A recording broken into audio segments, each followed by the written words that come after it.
Today, I'm going to share with you 3 super simple strategies that can help you score a 170 or above on your official LSAT. These are all going to seem pretty obvious. If so, that's great. There's no reason to overcomplicate things. People will often say to me, Steve, that's such a simple strategy. And then I'm like, well, why weren't you doing it? And they're like, yeah, well, why wasn't I doing it? And so here I'm going to share these strategies with you today in the hopes that you can implement them ASAP and start seeing some immediate boosts in your LSAT score.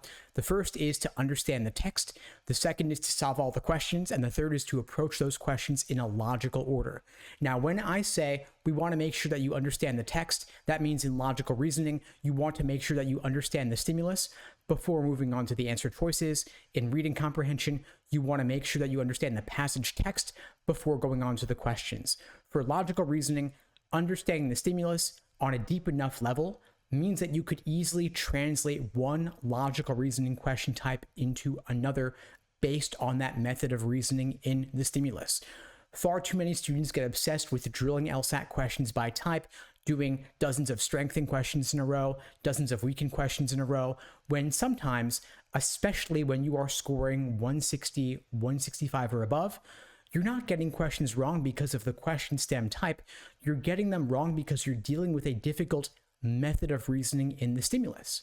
And at that point, students are maybe getting a parallel question wrong, a method of reasoning question wrong, a flaw question wrong, a weakened question wrong. And they're like, I don't see any pattern in my mistakes. And I'm like, that's because the pattern isn't in the question stem type. The pattern is in difficult methods of reasoning that show up relatively less frequently. Students in this position are usually pretty clear on correlation causation arguments, necessary versus sufficient condition confusion, ad hominem personal attacks, things of that nature, but maybe they're having more trouble with numbers versus percentages, for example. And so to test this, I ask them to translate a strengthened question stimulus into a weakened question stimulus or even a flaw question stimulus. In reading comprehension, I might have a student rewrite the entire passage in simpler language or have them engage in drills where they read the passage and do just the main idea questions to make sure they're crystal clear on what the main idea even was.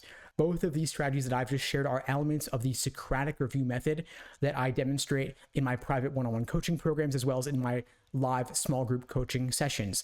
If you're interested in finding out more, we have live classes several nights a week. They're all recorded for any that you can't make, and we have literally hundreds of them in our online platform. You can check out the links below the video to find out more and to book a call with me and my team. We'd be glad to help you out. Now, the second super simple strategy I have for you today is to make sure that you're solving all the questions. It drives me crazy when the big corporate prep companies recommend doing only 3 reading comprehension passages, for example, because that sets a ceiling on how high you can go. I want you solving all 26 or so logical reasoning questions, all 4 reading comp passages. Same goes for games if you're still taking the LSAT with the games section. For pacing, I want you to aim to do the first 10 questions in roughly 10 to 12 minutes with standard timing, letting you build up a time bank that you can then apply to the tougher questions later in the section. All the questions are worth the same, but they're not all of equal difficulty. And so we want to make sure that you're moving at a fast enough pace that you'll have enough time for the more difficult questions that come later in the section. For reading comprehension, I want you spending a maximum of 2.5 to 3 minutes on the passage text itself so that you have sufficient time for the questions associated. Now, the third strategy here is to recommend that you approach the questions in a logical order. That means you're not simply doing questions in the order given. For logical reasoning questions, for example, the toughest questions are going to be roughly questions 15 through 23, and then questions 24, 25, 26 will be slightly easier. So you might want to flag 3 to 4 questions in a single logical reasoning section.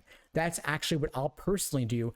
I'll flag questions that are technical on hard science or philosophy, aestheticism, lengthy parallel questions, because again, every question is worth the same.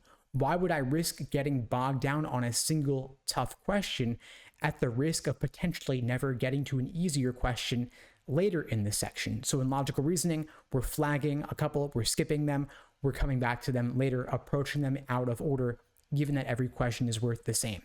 In reading comprehension, the questions are kind of scrambled, but I want to solve all the general global questions first, like main idea, primary purpose, passage organization, best title, tone, author's opinion, knock those out first, then approach the more detail-oriented questions that require a bit more reading between the lines, and finally save the more inferential questions for last. Anyway, folks, that's all for now. Reach out if you need anything. Links below. Bye.